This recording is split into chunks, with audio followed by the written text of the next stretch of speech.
I've had the honour of being asked to direct it, I thought I need to put animation into it somehow, because that's what people kind of expect, and yet the song is kind of quite serious really.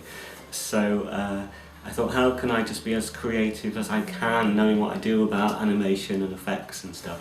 Always been very impressed with their musical skills and Joe's writing of songs. And when I heard Plainsong, I was just so captivated by it.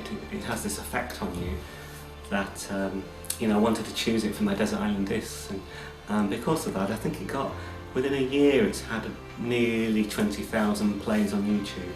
So we thought, well, why, you know, earlier this year, let's make a video and see if we can kind of gather a bigger audience, somehow attract a bigger audience.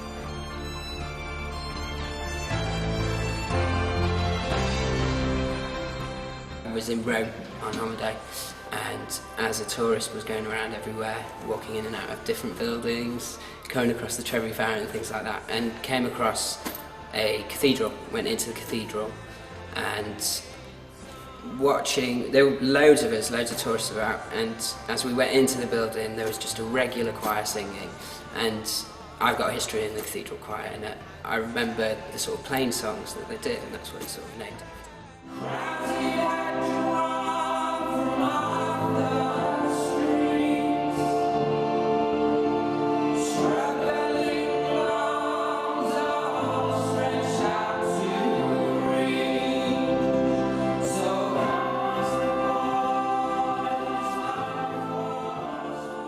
We did a lot of work on the street with the band, where we did this technique. We used it years ago in the Sledgehammer video for Peter Gabriel, where we take real people but treat them like animated puppets, so they're moving one frame at a time, and we're taking one picture at a time, actually on a stills camera, but then we string them together as animation.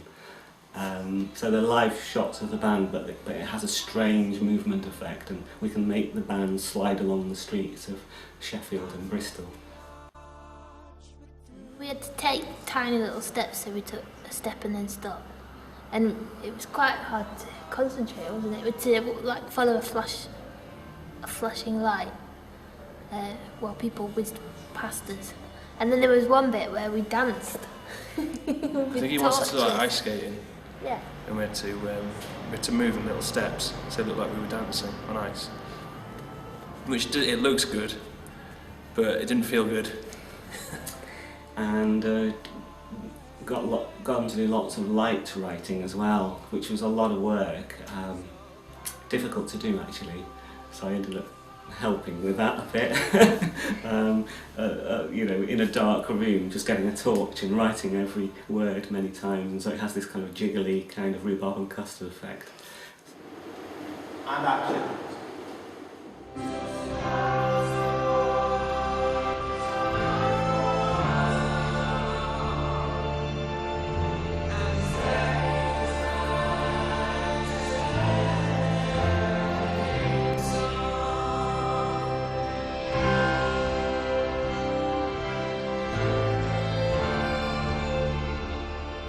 There is this bit where Joe does a violin solo, and I thought it'd be great to have back projected up behind him these candles going up and down like one of those graphic equalizers that you see on record players.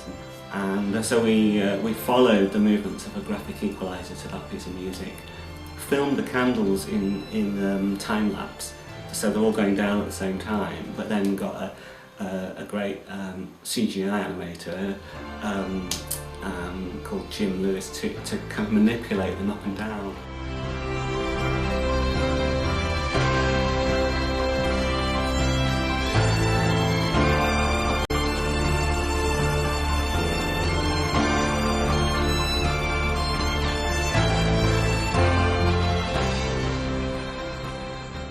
It's been interesting seeing how he works and how dedicated he is to what he does.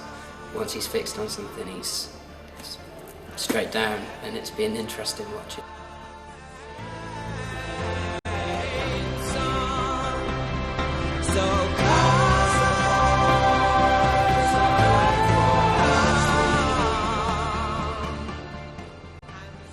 I mean, it's been great shooting it, great coming up with ideas.